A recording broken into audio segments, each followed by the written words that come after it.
अस्सलामुअलैकुम दोस्तों। किताब कारवां में खुश आमदीद। क्या आप सारी जिंदगी मेहनत करने के बावजूद भी माली तौर पर आजाद नहीं हो पा रहे? क्या आप जानना चाहते हैं कि अमीर लोग पैसे के लिए काम क्यों नहीं करते, बल्कि पैसा उनके लिए काम करता है? आज की इस वीडियो में हम रॉबर्ट कियोसाकी की मशहूर किताब कैश फ्लो क्वाड्रेंट का मुकम्मल और आसान उर्दू खुलासा जानेंगे, जिसमें बताया गया है कि लोग पैसे कैसे कमाते हैं और अमीर और गरीब की सोच में असल फर्क क्या होता है। तो वीडियो आखिर तक जरूर देखें। रॉबर्ट कियोसाकी इस किताब में लोगों को पैसा कमाने के 4 तरीके सिखाते हैं, जिन्हें वो कैश फ्लो क्वाड्रेंट कहते हैं। नंबर 1, ई एम्प्लॉई यानी मुलाजिम। एम्प्लॉय वो शख्स होता है जो अपनी महारत, वक्त और तवानाई किसी कंपनी या फर्द को देता है और उसके बदले में तनख्वाह लेता है। रॉबर्ट कियोसाकी के मुताबिक मुलाजिम आम तौर पर सिक्योरिटी को आज़ादी पर तरजीह देता है। मुलाजिम की सोच, एम्प्लॉय माइंडसेट। मुलाजिम अक्सर ये सोचता है, मुझे एक महफूज नौकरी चाहिए, महीने के आखिर में तनख्वाह आ जाए बस। रिस्क लेना खतरनाक है, नौकरी सबसे महफूज रास्ता है। ये सोच बुरा नहीं, मगर दौलत बनाने के लिए महदूद है। वक्त के बदले पैसा। एम्प्लॉय अपनी जिंदगी के घंटे बेचता है। जितना ज्यादा वक्त देगा उतना पैसा मिलेगा, जितना कम काम करेगा उतनी कम आमदनी। मसला यह है कि दिन में सिर्फ 24 घंटे होते हैं और इंसान की तवानाई भी महदूद होती है, यानी आमदनी की एक हद होती है। टैक्स सबसे ज्यादा क्यों? कियोसाकी के मुताबिक एम्प्लॉय सबसे पहले टैक्स देता है, फिर जो बचता है उस पर जिंदगी गुजारता है। तनख्वाह मिलते ही इनकम टैक्स कट जाता है, सेल्स टैक्स, बिजली, गैस, पेट्रोल पर टैक्स। एम्प्लॉय के पास टैक्स बचाने के ज्यादा मौके नहीं होते। सिक्योरिटी का धोखा। मुलाजिम को लगता है कि नौकरी महफूज है, पेंशन मिलेगी, कंपनी साथ देगी, लेकिन हकीकत यह है कि कंपनी किसी भी वक्त फारिग कर सकती है। बीमारी या हादसा आमदनी रोक सकता है। रिटायरमेंट के बाद आमदनी खत्म हो जाती है, यानी सिक्योरिटी आर्जी होती है। माली आजादी क्यों नहीं? एम्प्लॉय चाहे कितना ही अच्छा क्यों ना हो, वो सिस्टम का मालिक नहीं होता। फैसले कोई और करता है, वो असासे नहीं बनाता, सिर्फ बिल अदा करता है। रॉबर्ट कियोसाकी कहते हैं कि एम्प्लॉय सिस्टम को मजबूत करता है, मगर सिस्टम उसका नहीं होता। आम मिसाल, एक शख्स सुबह 9 से शाम 5 काम करता है, तनख्वाह आती है, किस्तें, बिल, अखराजात खत्म हो जाते हैं, अगले महीने फिर वही रूटीन। यही है रैट रेस, जिसका जिक्र किताब में है। किताब का असल सबक एम्प्लॉय के लिए। कियोसाकी ये नहीं कहते कि नौकरी छोड़ दो, बल्कि कहते हैं नौकरी के साथ फाइनेंशियल एजुकेशन सीखो, असासे बनाना शुरू करो, सिर्फ तनख्वाह पर इन्हिसार न करो। नौकरी एक स्टेप हो सकती है, मगर मंजिल नहीं। 2. एस सेल्फ एम्प्लॉयड, खुद का काम। सेल्फ एम्प्लॉयड वो लोग होते हैं जो अपने लिए काम करते हैं, लेकिन अक्सर अपने ही काम के कैदी बन जाते हैं। रॉबर्ट कियोसाकी के मुताबिक ये लोग एम्प्लॉय से एक कदम आगे होते हैं, क्योंकि वो किसी और के लिए काम नहीं करते, मगर इसके बावजूद वो मुकम्मल माली आज़ादी हासिल नहीं कर पाते। ये लोग किसी के मातहत नहीं होते, लेकिन हकीकत ये है कि इनका असल बॉस इनका काम होता है। काम न हो तो आमदनी भी नहीं होती। सेल्फ एम्प्लॉयड की सोच आमतौर पर कुछ इस तरह होती है। उन्हें कोई बॉस पसंद नहीं होता। वो चाहते हैं कि हर चीज उनके कंट्रोल में हो।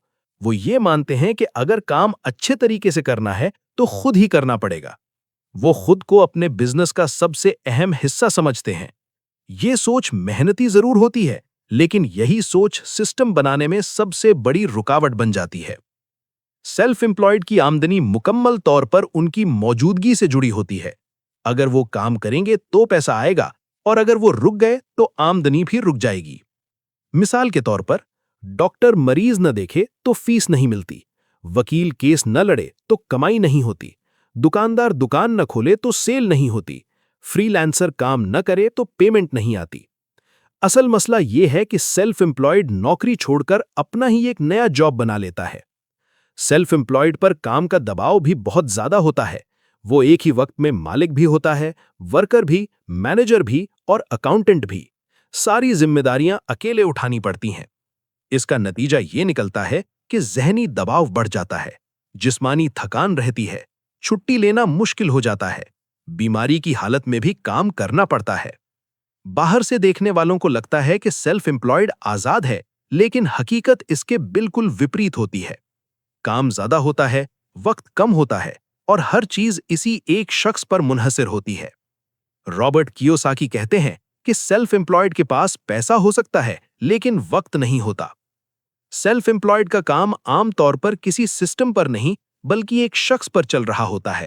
اگر وہ شخص موجود نہ ہو تو کام رک جاتا ہے۔ کوئی مضبوط ٹیم یا خودکار نظام نہیں ہوتا۔ اسی وجہ سے کام بڑھانے کی ایک حد ہوتی ہے۔ جب کام بڑھ نہیں پاتا تو آمدنی بھی محدود رہتی ہے اور ترقی بھی سست ہو جاتی ہے۔ ایک عام مثال ایک دکاندار کی ہے جو صبح سے رات تک دکان پر موجود رہتا ہے۔ کمائی اچھی ہو جاتی ہے، لیکن وہ چھٹی نہیں لے سکتا۔ جیسے ہی دکان بند ہوتی ہے، آمدنی بھی بند ہو جاتی ہے۔ یہ آزادی نہیں ہوتی، بلکہ یہ بھی ایک اور قسم کی قید ہوتی ہے۔ کتاب کا اصل سبق یہ ہے کہ رابرٹ کیوساکی سیلف امپلائڈ کو غلط نہیں کہتے، بلکہ یہ سمجھاتے ہیں کہ یہ ایک مرحلہ ہے، آخری منزل نہیں۔ اگلا قدم بزنس اونر بننا ہوتا ہے۔ سسٹم بنانا سیکھنا ضروری ہوتا ہے۔ ٹیم پر اعتبار کرنا سیکھنا پڑتا ہے، اور خود کو ہر کام میں لازمی سمجھنے کی عادت چھوڑنی ہوتی ہے۔ اگر کوئی بزنس آپ کے بنا نہیں چل سکتا تو وہ بزنس نہیں بلکہ ایک نوکری ہے۔ تیسرا گروپ ہے بزنس اونر، یعنی کاروباری ادارے کے مالک۔ بزنس اونر وہ لوگ ہوتے ہیں جو صرف کام نہیں کرتے بلکہ ایک ایسا سسٹم بناتے ہیں جو ان کے لیے کام کرتا ہے۔ رابرٹ کیوساکی کے مطابق یہی وہ مرحلہ ہے جہاں سے اصل مالی آزادی کا سفر شروع ہوتا ہے۔ بزنس اونر کا بزنس کسی ایک شخص پر نہیں بلکہ ایک مکمل نظام پر چلتا ہے۔ اس بزنس میں ٹیم ہوتی ہے، طریقہ کار ہوتا ہے اور واضح نظام موجود ہوتا ہے، جس کی وجہ سے بزنس مالک کی غیر موجودگی میں بھی چلتا رہتا ہے۔ بزنس اونر کی سب سے بڑی پہچان یہ ہوتی ہے کہ وہ خود ہر کام نہیں کرتا۔ وہ لوگوں کو ہائر کرتا ہے، ان پر اعتماد کرتا ہے اور کام سونپنا جانتا ہے۔ وہ سسٹم بناتا ہے، نہ کہ خود کو سسٹم کا حصہ بناتا ہے۔ بزنس اونر کی سوچ عام طور پر کچھ اس طرح ہوتی ہے۔ وہ یہ سوال کرتا ہے کہ یہ کام میرے بغیر کیسے ہو سکتا ہے۔ وہ اس بات پر توجہ دیتا ہے کہ بزنس کو خودکار اور منظم کیسے بنایا جائے۔ وہ چھوٹی تفصیلات کے بجائے بڑے فیصلوں پر فوکس کرتا ہے۔ وقت کی آزادی بزنس اونر کا سب سے بڑا فائدہ ہوتی ہے۔ وہ چاہے تو روز بزنس آئے اور چاہے تو نہ آئے، بزنس پھر بھی چلتا رہتا ہے۔ وہ اپنے وقت کو کنٹرول کرتا ہے، وقت اسے کنٹرول نہیں کرتا۔ یہی فرق بزنس اونر اور سیلف امپلائڈ میں ہوتا ہے۔ بزنس اونر کو ٹیکس کے معاملے میں بھی فائدہ حاصل ہوتا ہے۔ کتاب کے مطابق بزنس مالکان ٹیکس آخر میں دیتے ہیں، جبکہ ملازم سب سے پہلے ٹیکس دیتے ہیں۔ بزنس اخراجات کو قانونی طور پر خرچ دکھا کر ٹیکس کم کیا جا سکتا ہے، جیسے دفتر کا کرایہ، تنخواہیں، گاڑیاں اور ٹریننگ۔ بزنس اونر کی آمدنی بزنس سسٹم سے آتی ہے، نہ کہ صرف اس کی محنت سے۔ یہ آمدنی اس وقت بھی جاری رہ سکتی ہے جب وہ سو رہا ہو، سفر کر رہا ہو یا چھٹی پر ہو۔ یہی وجہ ہے کہ بزنس اونر کی آمدنی کی کوئی واضح حد نہیں ہوتی۔ ایک بزنس اونر کا مقصد صرف پیسہ کمانا نہیں ہوتا، بلکہ ایک ایسا بزنس بنانا ہوتا ہے جو وقت کے ساتھ بڑا ہو۔ وہ بزنس کو اس قابل بناتا ہے کہ ایک دن وہ اسے بیچ بھی سکے یا بغیر خود شامل ہوئے بھی چلا سکے۔ کتاب کا اصل سبق یہ ہے کہ بزنس اونر بننا صرف بزنس کھولنے کا نام نہیں، بلکہ سوچ بدلنے کا نام ہے۔ یہ سوچ کہ میں خود سب کچھ کروں گا چھوڑ کر یہ سوچ اپنانی ہوتی ہے کہ سسٹم سب کچھ کرے گا۔ رابرٹ کیوساکی کے مطابق اگر بزنس مالک کے بغیر نہیں چل سکتا تو وہ بزنس نہیں بلکہ سیلف امپلائمنٹ ہے۔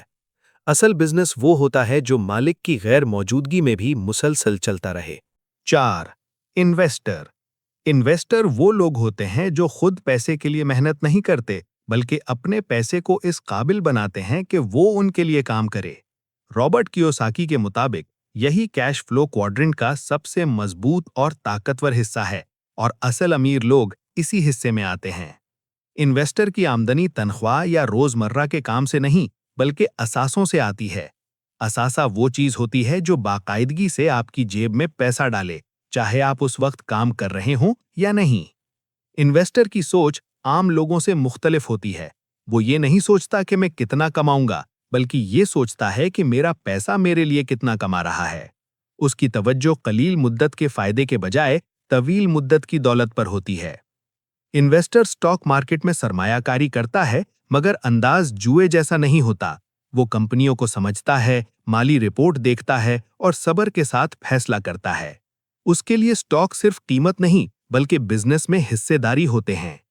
रियल एस्टेट भी इन्वेस्टर की दौलत बनाने का एक अहम जरिया होता है। वो जमीन या घर सिर्फ रखने के लिए नहीं खरीदता, बल्कि ऐसे असासे चुनता है जो किराया दें या वक्त के साथ अपनी कीमत बढ़ाएं।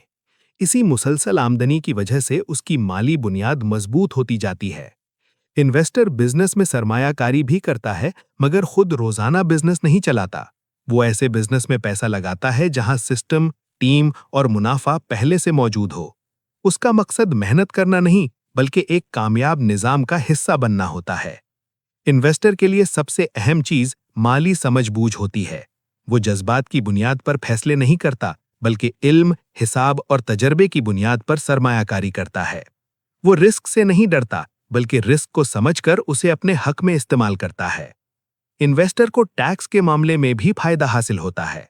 किताब के मुताबिक इन्वेस्टर सबसे आखिर में टैक्स देता है और कानूनी तरीकों से अपनी टैक्स जिम्मेदारी कम करता है। ये इसलिए मुमकिन होता है क्योंकि उसकी आमदनी असासों से आती है, ना कि सिर्फ तनख्वाह से। इन्वेस्टर के पास वक्त की आज़ादी होती है। वो सफर कर सकता है, आराम कर सकता है और फिर भी उसकी आमदनी जारी रहती है। इसी वजह से कहा जाता है कि असल अमीर वो है जिसकी दौलत उसके बगैर भी बढ़ती रहे।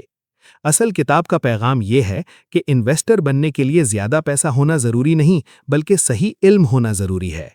ज्यादातर लोग इन्वेस्टर इसलिए नहीं बन पाते क्योंकि वो पैसे को समझने के बजाय सिर्फ पैसा कमाने पर लगे रहते हैं। असल अमीर लोग वही होते हैं जो असासे बनाते हैं, ना कि सिर्फ मेहनत करते हैं। इन्वेस्टर बनना कैश फ्लो क्वाड्रेंट की आखिरी मंजिल है, जहां पैसा इंसान के लिए काम करता है, ना कि इंसान पैसे के लिए। किताब का बुनियादी पैगाम यह है कि ज्यादातर लोग पूरी जिंदगी मेहनत करते रहते हैं, लेकिन फिर भी माली तौर पर आजाद नहीं हो पाते, क्योंकि उन्हें पैसे के बारे में सही तरबियत ही नहीं दी जाती। रॉबर्ट कियोसाकी के मुताबिक हमारा तालीमी निज़ाम हमें अच्छा मुलाजिम या ज्यादा से ज्यादा खुद का काम करने वाला इंसान बनने की तरबियत देता है, लेकिन हमें ये नहीं सिखाता कि पैसा कैसे काम करता है। स्कूल हमें सिखाता है कि अच्छी डिग्री लो, अच्छी नौकरी करो और सारी जिंदगी तनख्वाह पर गुजारा करो। ज्यादा से ज्यादा ये हमें सेल्फ एम्प्लॉयड बनने की तरफ ले जाता है, जहां हम अपने लिए काम तो करते हैं, मगर फिर भी वक्त के बदले पैसा कमा रहे होते हैं। किताब वाज़ेह तौर पर बताती है कि असल दौलत और अमीरी बिजनेस ओनर और इन्वेस्टर बनने से आती है। वो लोग जो सिस्टम बनाते हैं, टीम तैयार करते हैं और असासे खरीदते हैं, वही वक्त के साथ माली तौर पर आज़ाद हो पाते हैं। रॉबर्ट कियोसाकी के मुताबिक असल ताकत पैसे की मिकदार नहीं, बल्कि फाइनेंशियल एजुकेशन होती है। जो शख्स पैसे को समझता है, वो कम पैसे से भी असासे बना लेता है, और जो शख्स पैसे को नहीं समझता, वो ज्यादा पैसा होने के बावजूद भी माली मसाइल में रहता है। किताब ये भी सिखाती है कि असल खतरा पैसा नहीं होता, बल्कि लाइल्मी होती है। ज्यादातर लोग इसलिए सरमायाकारी से डरते हैं क्योंकि वो सीखना नहीं चाहते। कियोसाकी कहते हैं कि रिस्क लेने से पहले इल्म हासिल करना जरूरी है, क्योंकि इल्म ही रिस्क को कंट्रोल करता है। कियोसाकी के अल्फाज में, अमीर लोग नौकरी नहीं ढूंढते, बल्कि असासे बनाते हैं, क्योंकि असासे ही वो चीज हैं जो इंसान को आज़ादी देते हैं। किताब से हमें कई अहम असबाक मिलते हैं। सबसे पहला सबक ये है कि पैसा खुद काम नहीं करता, बल्कि इंसान की समझबूझ उसे काम पर लगाती है। दूसरा अहम सबक ये है कि असासा और जिम्मेदारी में फर्क को समझना जरूरी है, क्योंकि यही फर्क इंसान को अमीर या गरीब बनाता है। तीसरा सबक ये है कि कामयाबी का दारोमदार सिर्फ मेहनत पर नहीं, बल्कि ज़हनियत पर होता है। और चौथा बड़ा सबक ये है कि रिस्क से भागने के बजाय रिस्क लेना सीखना चाहिए, क्योंकि समझदारी के साथ लिया गया रिस्क ही तरक्की की बुनियाद बनता है। अब आते हैं इस वीडियो के इख्तिताम की तरफ। अगर आप वाकई अपनी जिंदगी में माली आज़ादी हासिल करना चाहते हैं, तो सिर्फ मेहनत करना काफ़ी नहीं होता। मेहनत के साथ स्मार्ट सोच, सीखने की आदत और सही फैसले करने की सलाहियत भी ज़रूरी होती है। कैश फ्लो क्वाड्रेंट हमें ये हकीकत सिखाती है कि नौकरी और खुद का काम वक्ती सहूलत तो दे सकते हैं, मगर मुस्तकिल आज़ादी नहीं दे सकते। असल आज़ादी बिजनेस और इन्वेस्टमेंट से आती है, जहां पैसा इंसान के लिए काम करता है। अगर आप चाहते हैं कि हम इसी तरह बिजनेस, फाइनेंस, सेल्फ इम्प्रूवमेंट और कामयाबी पर मजीद किताबों के तफसीली और आसान खुलासे आप तक पहुंचाते रहें, तो चैनल को सब्सक्राइब करें, वीडियो को लाइक करें और कमेंट में ज़रूर बताएं कि आप अगली किस किताब का खुलासा सुनना चाहते हैं। अल्लाह आपको इल्म, समझ और कामयाबी अता फरमाए। मिलते हैं अगली वीडियो में।